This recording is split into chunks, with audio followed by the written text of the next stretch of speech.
In 1967, a 20-year-old dropout in Ann Arbor, Michigan decided that everything rock and roll had become was a lie. The peace and love, the flower children, the gentle harmonies. He thought it was all costume jewelry covering up the real American experience. The boredom, the violence, the drugs that weren't about expanding your mind but about surviving another day in a town where the factories were closing and nobody was coming to save you. His name was James Osterberg, but the world would know him as Iggy Pop, and what he built in a dirty rehearsal space with three friends who barely knew how to play their instruments would take 30 years to be recognized for what it was. The moment rock music stopped pretending and started bleeding. This is the story of the Stooges, the band that made your parents call the police, the band that invented a genre that didn't have a name yet, the band that had to die twice before anyone understood they'd changed everything.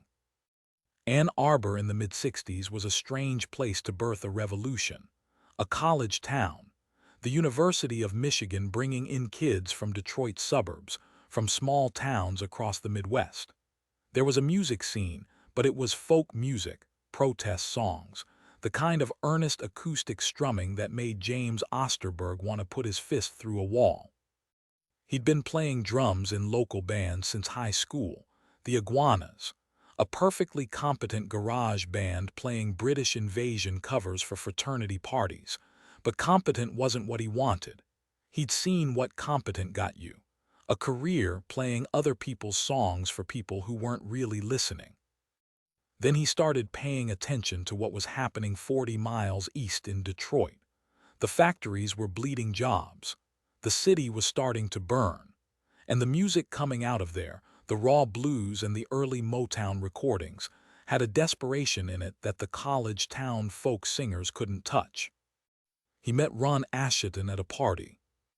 Ron was a guitar player who'd learned everything from watching British invasion bands on television, obsessively studying their hand positions because he couldn't afford lessons.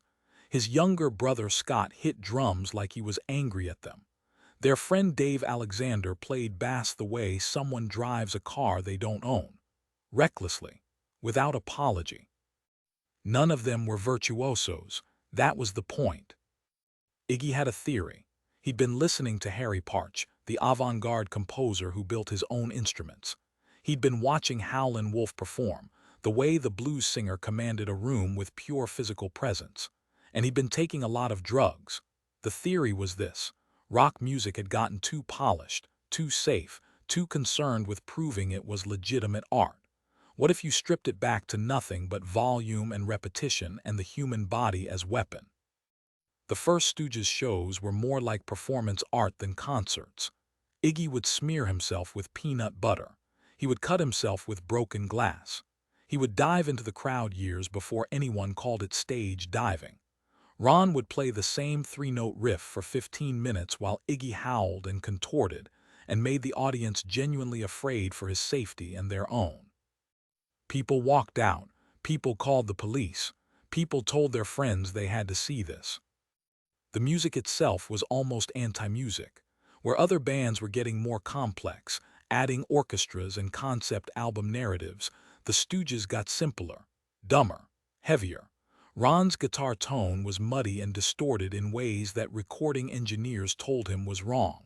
Scott's drums were a caveman heartbeat. Dave's bass was a rumble more felt than heard. Somehow, Elektra Records signed them. Danny Fields, the same A&R man who'd signed the Ramones 8 years later, saw something in the chaos. The label was home to The Doors and Love and all these respectable countercultural artists. They had no idea what they'd agreed to. The first album came out in 1969. The cover was just the four of them looking bored and vaguely threatening. The songs were brutalist architecture: I Wanna Be Your Dog, No Fun, We Will Fall. The titles told you everything about their philosophy: basic words, basic desires, music as primal scream. The production was deliberately primitive. John Cale from the Velvet Underground produced rebuild the band with James Williamson on guitar, pushing Ron to bass. The result would be the most controversial album in their catalog. Raw Power came out in 1973, and it sounded like nothing else that year. Williamson's guitar was a sheet of serrated metal. Search and Destroy opened with one of the most iconic riffs in rock history. Gimme Danger showed they could do menacing beauty when they wanted. Your Pretty Face Is Going to Hell made good on the title's promise. But the production was a disaster.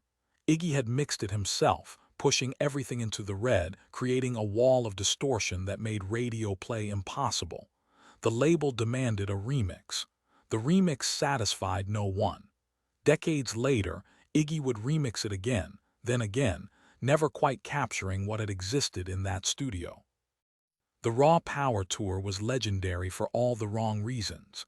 Iggy back on drugs, confrontations with audiences, a show in Michigan where he goaded a biker gang until they stormed the stage.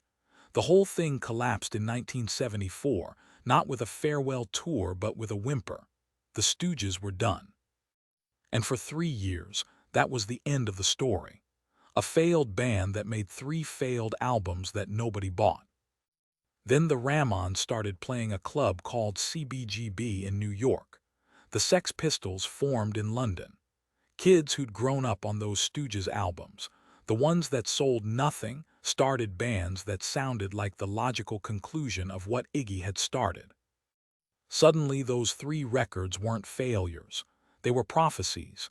Every punk band that mattered could trace their DNA back to that muddy Ann Arbor sound.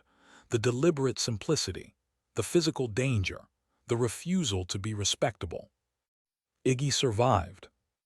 Bowie helped him make solo albums. He got clean, got dirty, got clean again.